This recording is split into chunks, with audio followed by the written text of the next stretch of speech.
ټولو انبیاء کې بهتر نبی خدای منترا کړی منور نبی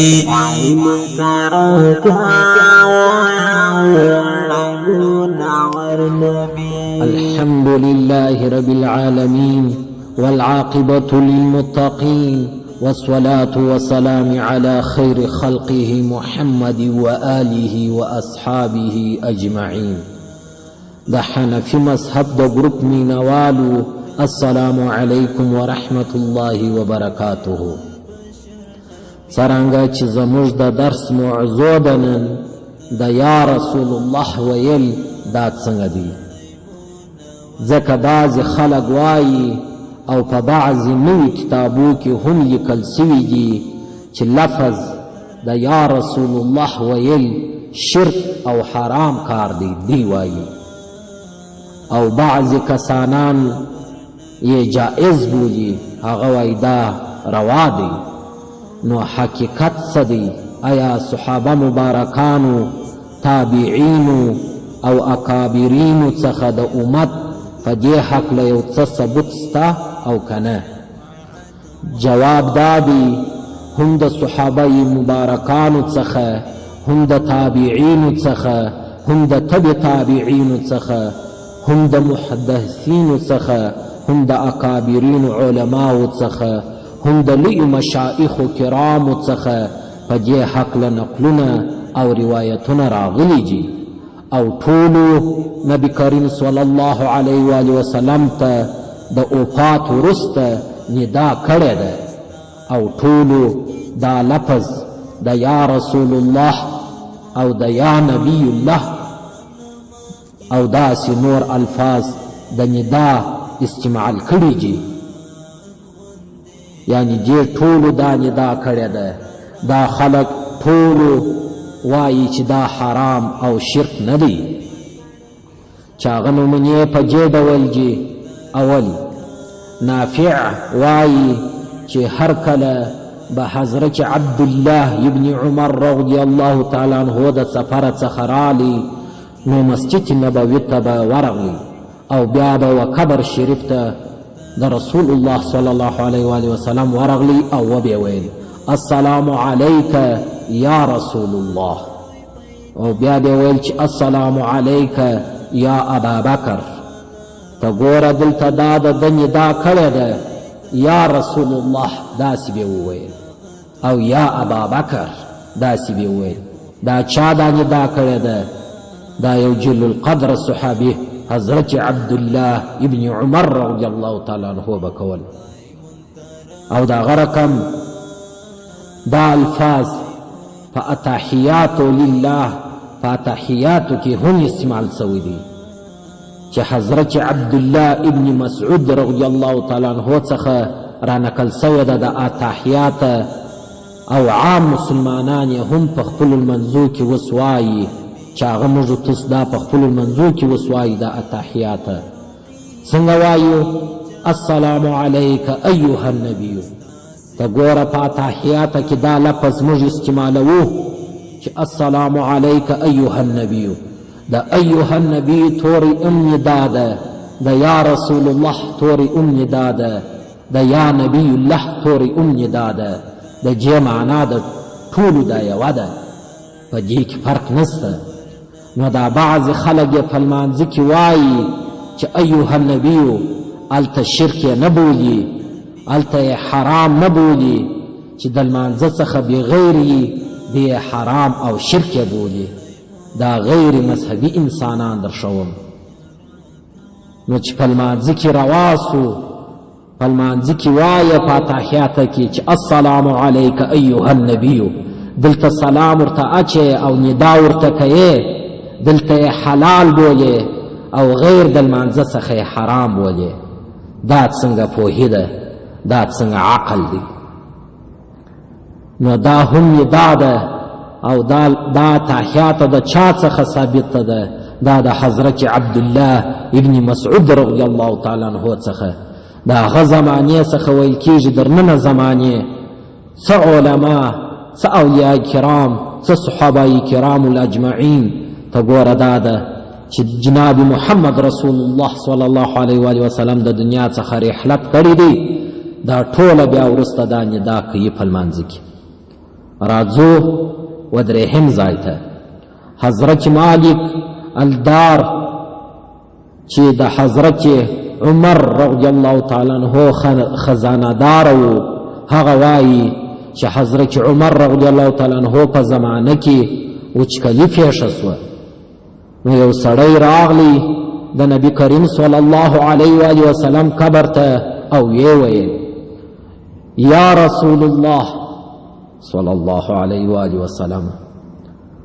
په یو روایت کې د یا رسول الله تورې راغلی دی او په بل روایت کې د یا محمد تورې راغلی دی، خو بهر حاله سیویل یا رسول الله صلی الله علیه و سلم گناہگار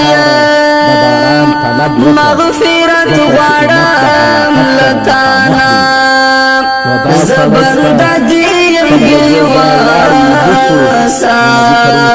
درد سوال کوم سبحانا درد سوال کوم سبحانا دیر بے حدا گناہگار مغفرت غواړم لتانا زبند دیم گیواسا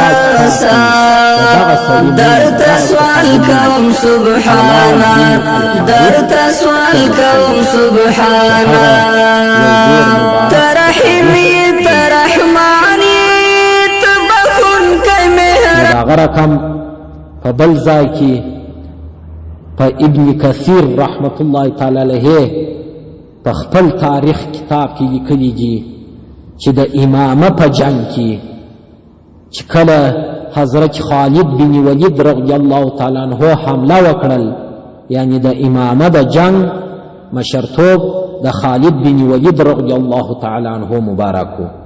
هلته چې د حمله کول او بیا د خپل ملګرو فوجانو ته هغه مسلمانانو ته مؤمنانو ته وویل چې زموږ ستاسو شعار به هغه لفظ وي کم دا لفظ یا محمد، یعنی په دغه به موږ تاسو سره پیدا کوو. که په جنګ کې ډېر سره ورک سو او یو بل ملګری نه سره پیژني، دا زموږ ستاسو ته پیژندونکی توری دی. نو په دغه ورځ په دغه جنګ کې د یا محمد لفظ دا دی کاریږي.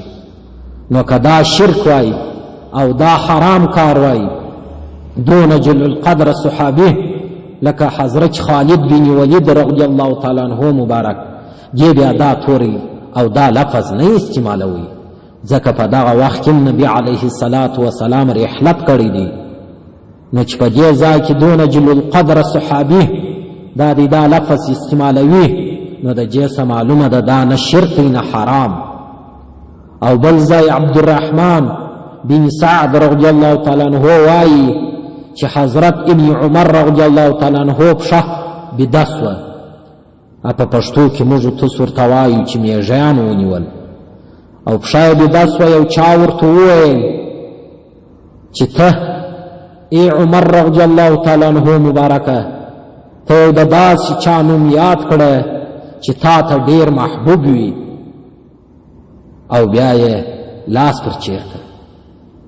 نو ابن عمر رضی الله تعالی عنہ وویل چې یا محمد صلی الله علیه و وسلم، او بیا نو فوراً هغه تکلیف الله عز وجل جل جلاله لرې کړي. ته ورته وګوره دا دی الله پاک دا تکلیفونه لرې کوي. نو بیا که دا حرام وای دا لفظ د څنګه ویل چې یا محمد صلی الله علیه و وسلم، نو دا لفظ بیا نه وای.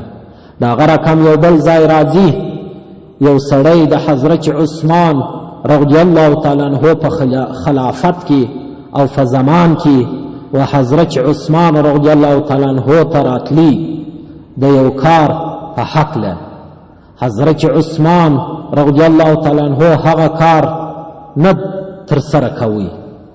نو دا سړی بیا د ابن حنیف رضی الله تعالی عنہ سره یو وخت مخامخ سو او خپل حال یې ورته ووایي. ابن حنیف رضی الله تعالی عنہ ورته وویل چې ورسه نوی اودس تازه که او بیا په مسجد ته راسه او 2 رکعات لمونځ وکړه او وروسته دا دعا ووایه. هغه کومه دعا ده؟ هغه دغه دعا وه: الهي زه ستا څخه غوښتنه کوم او د نبي کریم صلی الله علیه و آله وسلم واویسته درته وړاندې کوم، یعنی دی درته واویسته کوم چې هغه د رحمت نبی دی. بیا یې دلته ندا وکړه نبي ته: ای محمد صلی الله علیه و آله وسلم. ګوره دا د ندا یې وکړه دا صحابي چې ویل: ای محمد صلی الله علیه و آله وسلم، زه ستا په واسطه و الله جل جلاله ته متوجه کېږم لپاره د دې چې زما حاجت ترسره سي. نو کله چې هغه سړی دا دعا وویل او بیا حضرت عثمان رضی الله تعالی عنہ ملاقات ته ورغلی، نو فوراً یې هغه حاجت ترسره سو. او دا کیسه په مختصره شکل لیکل سوې ده او په دغه کتابو په ډیرو کتابو کې راغلې ده چې د هغو کتابو څخه یو کتاب دغه دی: المعجم الکبیر الطبراني، صفحه 411 جلد 9. داسې په نورو کتابو کې هم راغلې ده. راځو اوس یو بل دلیل ته بل ځای ته چې په هغه ځای کې راغلي دي چې هر هغه څوک چې اوس نو د دغه لفظ انکار کوي نو دی به یا به دا روایتونه نه مني، عقیده به نه ورته لري. نو که چیرې دا روایتونه نه منل او دا یې یقین نو دی چې د خپلې دغه اعمالو څخه توبه وکاږي، ځکه دا یو ډیر مبارک روایتونه دي، په دې کې شک نشته. یا به دی د ضد پر بنیاد باندې دا یا رسول الله صلی الله علیه و آله وسلم لفظ نه مني، یا به عناد کوي د حنفیانو سره، ځکه چې دا خلک پر جوال یا په یو مسجد کې دا تورې وویني چې یا رسول الله، نو بیا خلکو ته دا خراب کوي، دا شرک دی، دا حرام دی. نو زما ګرانو ورونو، دا نه شرک دی نه حرام دی. که چیرې دا شرک او حرام کار وای، نه صحابه کوي او نه بیا تابعینو او محدثینو او علماو کرامو بیا نه کوي. نو د دې ټولو څه دا ثابته سوې ده چې دا ندا او دا حواس هم صحابه کړی دي، هم تابعینو کړی دي، هم تبع تابعینو کړی دي. نو الله عز وجل جل جلاله جي موږ ته د اعمالو څخه توفیق را نصیب کړي چې هغه راواوي او بیا موږ د حرام حکم پر کوو. الله دې مو وساتي. السلام علیکم ورحمة الله. تامو شملا هسکا ساتلی دا هیواد زندباد، طالب جان زندباد. غرور دیمات کردا نړۍ د استبداد زندباد، طالب جان زندباد. تامو شملا هسکا ساتلی دا هیواد زندباد، طالب جان زندباد.